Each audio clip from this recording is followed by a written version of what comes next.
اور اگر ہم یہ کہیں تو غلط نہیں ہوگا کہ اس وقت بوکن شریف ایک انجمن ہے، ایک انسٹیٹیوٹ ہے، اور پیر سید زاہد صدیق شاہ صاحب نے سب سے پہلے اپنے بیٹوں پر محنت کی.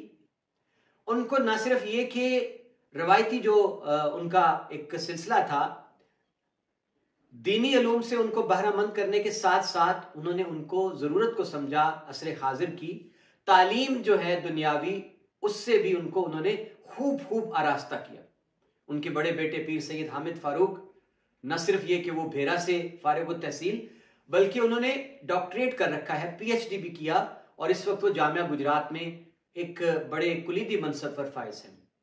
بات ہم کرتے ہیں پیر سید عتیق الرحمان شاہ صاحب کی، تو یہ بھی بار اطلاع کر چکے ہیں، بیرسٹر ہیں، اور یہ بھی ایک انہوں نے جو اپنے لیے انتخاب کیا ہے. اسی طرح ان کے باقی بیٹے بھی اب اوجھے کمال کو پہنچنے کو ہیں. اور ہم نے دیکھا کہ شاہ صاحب کے بیٹے صاحبزادگان، ہم نے پاکستان کے جو صف اول کے ٹی وی چینلز ہیں ان کی جو نشریات ہیں مذہب کے حوالے سے، تبلیغ کے حوالے سے، دین کے حوالے سے، ہم نے ان بیٹوں کو ان مرکزی چینلز پر بھی جلوہ افروز دیکھا، اپنی خطابت کے جوہر دکھاتے ہوئے دیکھا. تو یہ ایک بڑا مربوط سلسلہ ہے اس گھرانے کا، اس آستانے کا، اس خاندان کا. اور ناظرین حیران کن بات بتانے جا رہا ہوں، جو بوکن شریف کو باقی تمام سسٹم جتنے ہیں ان سے ممتاز کرتی ہے. میں نے مدارس کی بات کی، میں نے دارالعلوم کی بات کی، میں نے مکاتب کی بات کی، میں نے مساجد کی بات کی.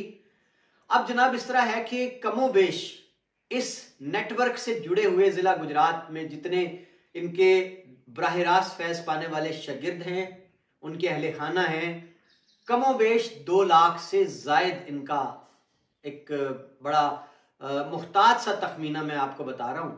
یعنی ضلع گجرات میں براہ راست اس آستانے سے وابستگان کی تعداد 2 لاکھ سے زائد ہے. اور ناظرین حلقہ N62 کی میں بات کروں تو یہ جو 2 لاکھ میں نے گنوائے ہیں، اتفاق کہہ لیجئے کہ 2 لاکھ میں سے زیادہ تر تعداد جو ہے وہ N62 میں مقیم ہے.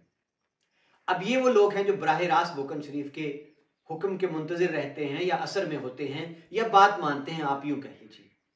اب یوں نہیں ہے کہ یہ ایک سادہ سا سلسلہ ہے جی کہ بس زبانی کلامی باتیں ہیں کہ جی بوکن شریف سے وابستگان یا فارغ التحصیل یا طالب علم جو ابھی چل رہے ہیں وہ 2 لاکھ ہیں. نہیں، ایسا نہیں ہے. بوکن شریف پیر سید زاہد صدیق شاہ صاحب کے بیٹوں نے کمال یہ کیا ہے کہ انہوں نے ایک بڑا مربوط ڈیٹا سسٹم جو ہے اس کو وضع کیا ہے. براہ راست ان کے پاس سارا ریکارڈ موجود ہے، پل پل وہ اپنے مریدین سے، اپنے شاگرد جتنے ہیں ان سے، ارادت مندوں سے رابطے میں رہتے ہیں، جتنے بھی جدید ٹولز ہیں ڈیجیٹل ان کو استعمال کرتے ہوئے.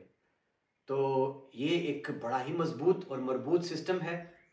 اور آپ کو یہ بھی بتاتا چلوں کہ زاہد صدیق شاہ صاحب کے بیٹوں نے اپنا ایک پرائیویٹ سکول سسٹم بھی لانچ کر رکھا ہے کہ جو دنیاوی تعلیم ہے اس کو دینی تعلیم سے ہم آہنگ کرنے کے لیے، اور اس کی تعداد بھی اس وقت 200 سے زائد ہو چکی ہے.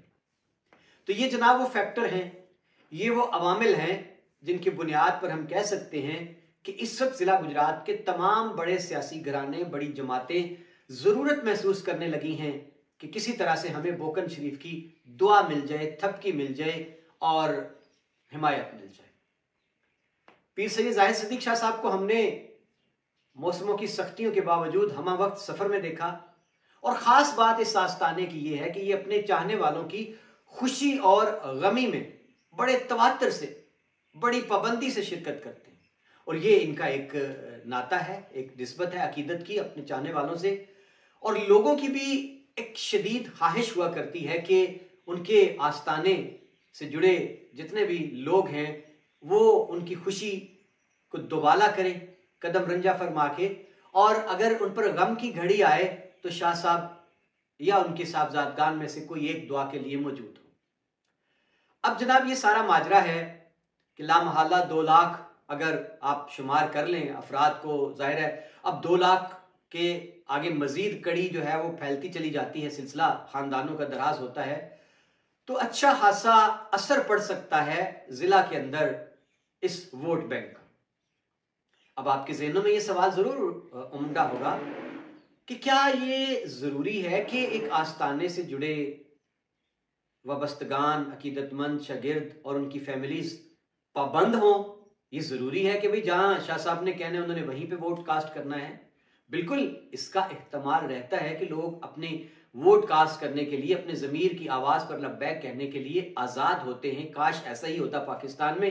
لیکن پاکستان کا سیاسی نظام آپ خوب سمجھتے ہیں کہ جہاں رشتہ داروں کے کہنے پر، وڈیروں کے کہنے پر، گاؤں کے چودھری کے کہنے پر اور بہت ساری ضروریات جڑی ہوتی ہیں کہ ووٹر اپنی آزاد مرضی سے ووٹ کاسٹ نہیں کرتا.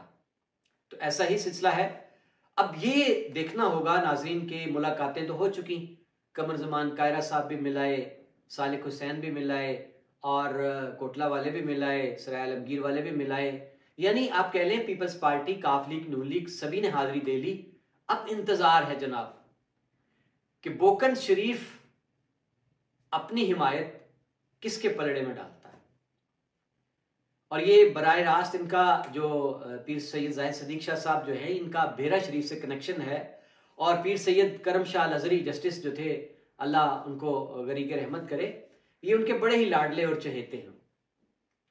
اب دیکھنا یہ ہے کہ میرا خیال ہے وقت بہت کم ہے، آج نہیں تو کل تک بوکن شریف باقاعدہ ایک اعلان کرنے والا ہے جس میں وہ باضابطہ طور پر بتائیں گے کہ اس الیکشن میں ان کی حمایت کس کے پلڑے میں ہے، اور ان کے چاہنے والوں کو، عقیدت مندوں کو، ارادت مندوں کو کیا پیغام جائے گا کہ انہوں نے اپنا ووٹ اپنے اپنے حلقے میں کس جماعت کے کس امیدوار کو کاسٹ کرنا ہے. بہت شکریہ ناظرین، اپنا خیال رکھیے گا. مجھے اجازت دیجیے اگلی ویڈیو تک. اللہ حافظ.